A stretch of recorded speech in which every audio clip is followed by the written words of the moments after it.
नमस्कार विद्यार्थियों, आज हम एक कहानी पढ़ने जा रहे हैं। इस कहानी का शीर्षक है लाख की चूड़ियां। इसके कहानीकार हैं श्री कामता नाथ जी। कहानी पढ़ने से पहले आइए इसके नियोजित अध्ययन परिणाम देखें। अर्थात लाख की चूड़ियां कहानी पढ़ने के पश्चात हम क्या क्या जानेंगे। पठन कौशल का विकास। कहानी पढ़ने के पश्चात हम कहानी के उद्देश्य को जान सकेंगे। अपने भावों और विचारों को व्यक्त करना। लाख की चूड़ियां कहानी किस विषय पर आधारित है, इस पर हम अपने विचारों की अभिव्यक्ति कर सकेंगे। साथ ही हम यह भी जानेंगे कि घरेलू उद्योग धंधों का भारतीय समाज में क्या महत्व है।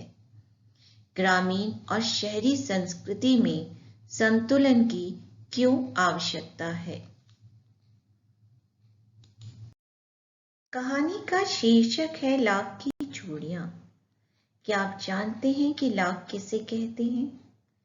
लाख या ला संस्कृत के लाक्षा शब्द से व्युत्पन्न समझा जाता है। संभवतः लाखों कीड़ों से उत्पन्न होने के कारण इसका नाम लाक्षा पड़ा था। लाख पीपल, कीकर आदि वृक्षों पर लगने वाले एक विशेष प्रकार के कीड़े से बनाया जाता है। ये कीड़े लाल रंग के अत्यंत सूक्ष्म होते हैं, जिनसे लाह निकलती रहती है। इसी लाह से लाख बनता है। आपने महाभारत में लाक्षागृह के विषय में पढ़ा था।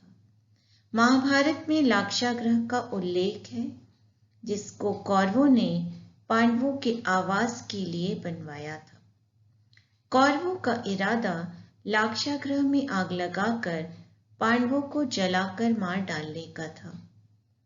लाख का उपयोग न केवल चूड़ियां बनाने के लिए किया जाता है, वरन इससे मुहर लगाने अथवा सील बंद करने के लिए भी प्रयोग किया जाता है।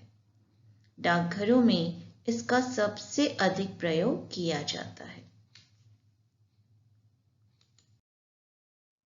लाख की चूड़ियां कहानी के कहानीकार हैं श्री कामता नाथ जी। सबसे पहले हम उनके विषय में संक्षिप्त जानकारी प्राप्त करते हैं। कामता नाथ जी का जन्म 22 सितंबर 1935 को हुआ और मृत्यु 25 मई 2015 को हुई। कामता नाथ जी की कहानियों में कथा रस का जादू पाठकों के सिर चढ़कर बोलता है। वे मूलतः प्रेमचंद की परंपरा के कथाकार हैं। साहित्य की विविध विधाओं में सार्थक सृजनरत कामता नाथ जी की पहचान एक सशक्त कथा शिल्पी के रूप में विशेष है। उन्हें उत्तर प्रदेश हिंदी संस्थान ने साहित्य भूषण पुरस्कार से सम्मानित किया था। उन्हें पहल सम्मान मध्य प्रदेश साहित्य परिषद की ओर से मुक्तिबोध पुरस्कार, उत्तर प्रदेश हिंदी संस्थान की ओर से यशपाल पुरस्कार, साहित्य भूषण तथा महात्मा गांधी सम्मान प्राप्त हो चुका है।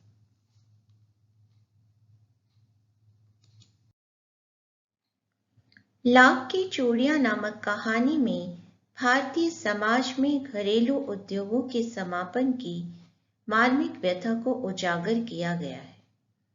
लेखक अपने बचपन को याद करते हुए बदलू काका नामक व्यक्ति का परिचय देते हैं, जो एक मणिहार है। बदलू काका लाख की चूड़ियां बनाते और गांव में ही बेचते थे। वे अपनी बनाई लाख की चूड़ियों को वस्तु विनिमय प्रणाली द्वारा बेचते थे। धीरे धीरे लाख की चूड़ियों की जगह कांच की चूड़ियों ने ले ली और बदलू काका का काम धंधा चौपट हो गया। आइए अब हम कहानी पढ़ते हैं लाख की चूड़ियां। सारे गांव में बदलू मुझे सबसे अच्छा लगता था, क्योंकि वह मुझे सुंदर सुंदर लाख की गोलियां बनाकर देता था। मुझे अपने मामा के गांव जाने का सबसे बड़ा चाव यही था कि जब मैं वहां से लौटता था तो मेरे पास ढेर सारी गोलियां होती। रंग बिरंगी गोलियां जो किसी भी बच्चे का मन मोह ले। वैसे तो मेरे मामा की गांव का होने के कारण मुझे बदलू को बदलू मामा कहना चाहिए था, परंतु मैं उसे बदलू मामा न कहकर बदलू काका कहा करता था, जैसा कि गांव के सभी बच्चे उसे कहा करते थे। बदलू का मकान कुछ ऊंचे पर बना था। मकान के सामने बड़ा सा सहन था। सहन का अर्थ आप जानते हैं। सहन का अर्थ है आंगन, जिसमें एक पुराना नीम का वृक्ष लगा था। उसी के नीचे बैठकर बदलू अपना काम किया करता था। बगल में भट्टी दहकती रहती, जिसमें वह लाख पिघलाया करता। सामने एक लकड़ी की चौखट पड़ी रहती, जिस पर लाख के मुलायम होने पर वह उसे सलाख के समान पतला करके चूड़ी का आकार देता। पास में 4-6 विभिन्न आकार की बेलन नुमा मुंगेरियां रखी रहती, जो आगे से कुछ पतली और पीछे से मोटी होती। लाख की चूड़ी का आकार देकर वह उन्हें मुंगेरियों पर चढ़ाकर गोल और चिकना बनाता और तब एक एक कर पूरे हाथ की चूड़ियां बना चुकने के पश्चात वह उन पर रंग करता। बदलू यह कार्य सदा ही एक मचिए पर बैठकर किया करता था, जो कि बहुत पुरानी थी। मचिया क्या होता है बच्चों? चौकी। बगल में उसका हुक्का रखा रहता, जिसे वह बीच बीच में पीता रहता। गांव में मेरा दोपहर का समय अधिकतर बदलू के पास बीतता। वह मुझे लला कहा करता और मेरे पहुंचते ही मेरे लिए तुरंत एक मचिया मंगा देता। मैं घंटों बैठे बैठे उसे इस प्रकार चूड़ियां बनाते देखता रहता। लगभग रोज ही वह 4-6 जोड़े चूड़ियां बनाता। पूरा जोड़ा बना लेने पर वह उसे बेलन पर चढ़ाकर कुछ क्षण चुपचाप देखता रहता, मानो वह बेलन न होकर किसी नववधू की कलाई हो। बदलू मनिहार था। मनिहार आप जानते किसे कहते हैं? चूड़ी बेचने वाले को। चूड़ियां बनाना उसका पैतृक पेशा था। पैतृक पेशा था अर्थात उसके परिवार में पीढ़ी दर पीढ़ी यही कार्य हो रहा था और वास्तव में वह बहुत ही सुंदर चूड़ियां बनाता। उसकी बनाई चूड़ियों की खपत भी बहुत थी। खपत अर्थात बिक्री। उसकी चूड़ियां बहुत बिकती थी। उस गांव में तो सभी स्त्रियां उसकी बनाई हुई चूड़ियां पहनती ही थी। आसपास के गांव के लोग भी उससे चूड़ियां ले जाते थे, परंतु वह कभी भी चूड़ियों को पैसों से बेचता न था। आप सोचेंगे कि चूड़ियों को पैसों से नहीं बेचता था तो क्या करता था? उसका अभी तक वस्तु विनिमय का तरीका था।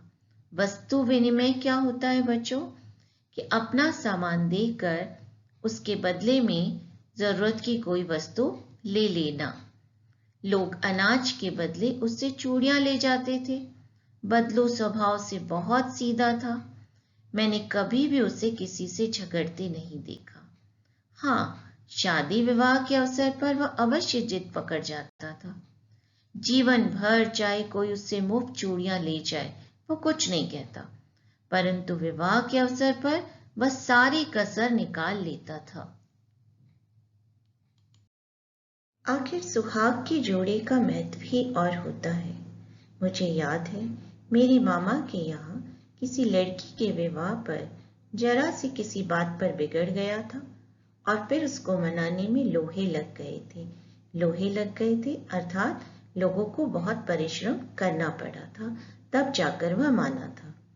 विवाह में इसी जोड़े का मूल्य इतना बढ़ जाता था कि उसके लिए उसकी घरवाली को सारे वस्त्र मिलते, ढेरों अनाज मिलता, उसको अपने लिए पगड़ी मिलती और रुपए जो मिलते सो अलग। यदि संसार में बदलू को किसी बात से चिढ़ थी तो वह थी कांच की चूड़ियों से। यदि किसी भी स्त्री के हाथों में उसे कांच की चूड़ियां दिख जाती तो वह अंदर ही अंदर कुढ़ उठता। कुढ़ उठता मतलब चिढ़ जाता और कभी कभी तो 2-4 बातें भी सुना देता। मुझसे तो वह घंटों बातें किया करता। कभी मेरी पढ़ाई के बारे में पूछता, कभी मेरे घर के बारे में, और कभी यूं ही शहर के जीवन के बारे में। मैं उससे कहता कि शहर में सब कांच की चूड़ियां पहनते हैं। तो वह उत्तर देता, शहर की बात और है लैला, वहां तो सभी कुछ होता है। वहां तो औरतें अपनी मर्द का हाथ पकड़कर सड़कों पर घूमती भी हैं, और फिर उनकी कलाइयां नाजुक होती है ना। लाख की चूड़ियां पहने तो मोच ना आ जाए। कभी कभी बदलू मेरी अच्छी खासी खातिर भी करता। जिन दिनों उसकी गाय के दूध होता, वह सदा मेरे लिए मलाई बचा कर रखता। और आम की फसल में तो मैं रोज ही उसके यहाँ से 2-4 आम खा आता। परंतु इन सब बातों के अतिरिक्त जिस कारण वह मुझे अच्छा लगता था, वह यह था कि लगभग रोज ही वह मेरे लिए 1-2 गोलियां बना देता। मैं बहुधा हर गर्मी की छुट्टी में अपने मामा के यहाँ चला जाता था। 1 आध महीने वहां रहकर स्कूल खुलने के समय तक वापस आ जाता। परंतु 2-3 बार ही मैं अपने मामा के यहाँ गया होऊंगा। तभी मेरे पिता की एक दूर के शहर में बदली हो गई, अर्थात तबादला हो गया, ट्रांसफर हो गया, और एक लंबी अवधि तक मैं अपने मामा के गांव न जा सका। तब लगभग 8-10 वर्षों के बाद जब मैं वहां गया तो इतना बड़ा हो चुका था कि लाख की गोलियों में मेरी रुचि नहीं रह गई थी। अतः गांव में होते हुए भी कई दिनों तक मुझे बदलू का ध्यान न आया। इस बीच मैंने देखा कि गांव में लगभग सभी स्त्रियां कांच की चूड़ियां पहने हैं। विरले ही हाथों में मैंने लाख की चूड़ियां देखी। विरले ही हाथों में अर्थात 1-2 हाथों में ही लेखक ने देखा कि स्त्रियां लाख की चूड़ियां पहने हैं। तब एक दिन सहसा मुझे बदलू का ध्यान आया। बात यह थी कि बरसात में मेरे मामा की छोटी लड़की आंगन में फिसलकर गिर पड़ी। उसके हाथ की कांच की चूड़ी टूटकर उसकी कलाई में घुस गई और उससे खून बहने लगा। मेरे मामा उस समय घर पर न थे। मुझे उसकी मरहम पट्टी करनी पड़ी। तभी सहसा मुझे बदलू का ध्यान हो आया। मैंने सोचा कि उससे मिल आऊं, अतः शाम को मैं घूमते घूमते उसके घर चला गया। बदलू वहीं चबूतरे पर नीम के नीचे खाट पर लेटा था।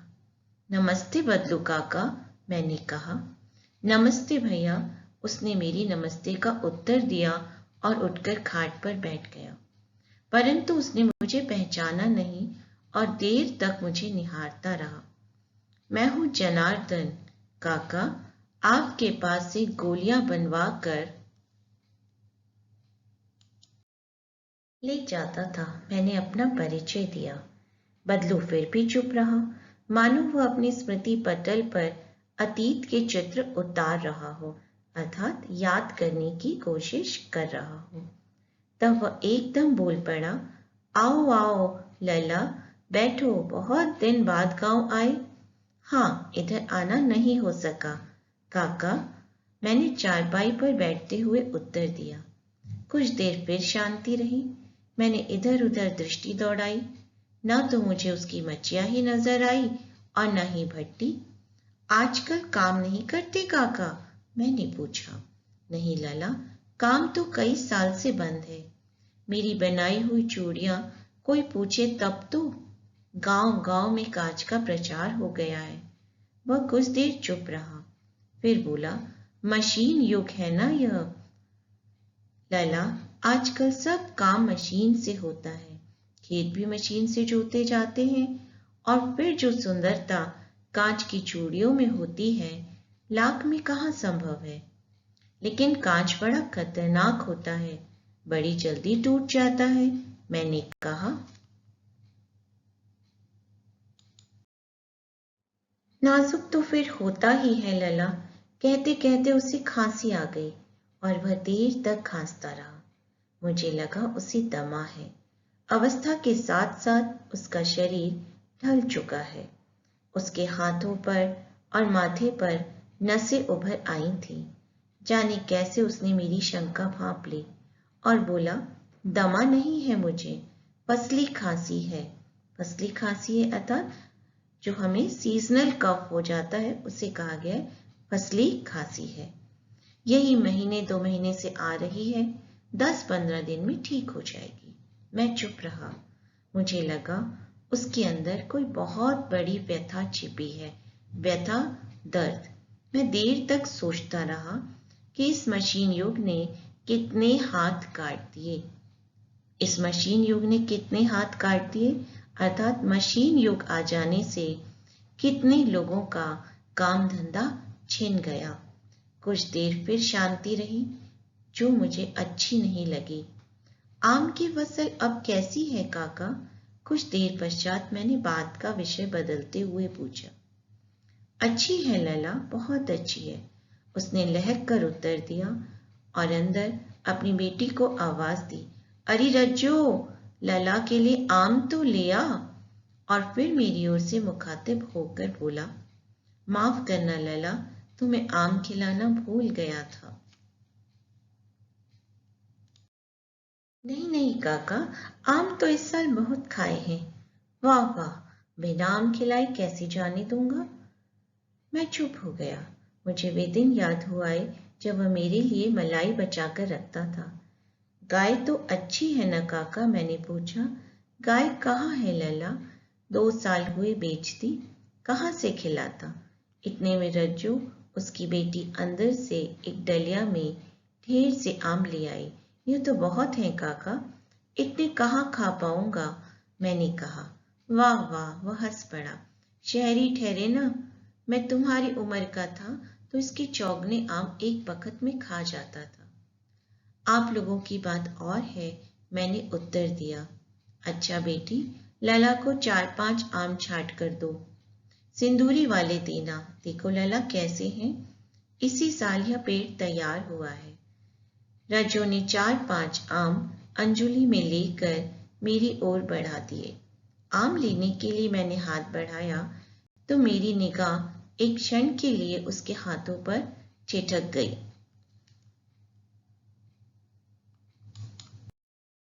गोरी गोरी कलाइयों पर लाख की चूड़ियां बहुत ही पब रही थी। बदलू ने मेरी दृष्टि देख ली और बोल पड़ा, यही आखिरी जोड़ा बनाया था जमींदार साहब की बेटी के विवाह पर। 10 आने पैसे मुझको दे रहे थे। मैंने जोड़ा नहीं दिया, कहा शहर से ले आओ। मैंने आम ले लिए और खाकर थोड़ी देर पश्चात चला आया। मुझे प्रसन्नता हुई कि बदलू ने हार कर भी हार नहीं मानी थी। उसका व्यक्तित्व कांच की चूड़ियों जैसा न था कि आसानी से टूट जाए। तो बच्चों, इस तरह से हमने कामतानाथ जी की कहानी लाख की चूड़ियां पढ़ी, जिसमें शहरीकरण और औद्योगिक विकास से गांव के उद्योग के खत्म होने के दुख को चित्रित किया गया है। यह कहानी रिश्ते नाते के प्यार में रचे बसे गांव के सहज संबंधों में बिखराव और सांस्कृतिक नुकसान के आर्थिक कारणों को भी स्पष्ट करती है। अब हम कुछ कठिन शब्दों के अर्थ जान लेते हैं।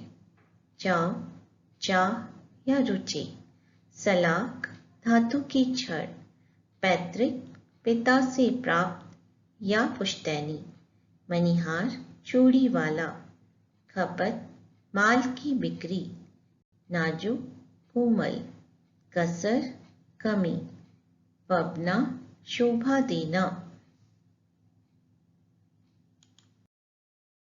कहानी में प्रयुक्त मुहावरे इस प्रकार हैं।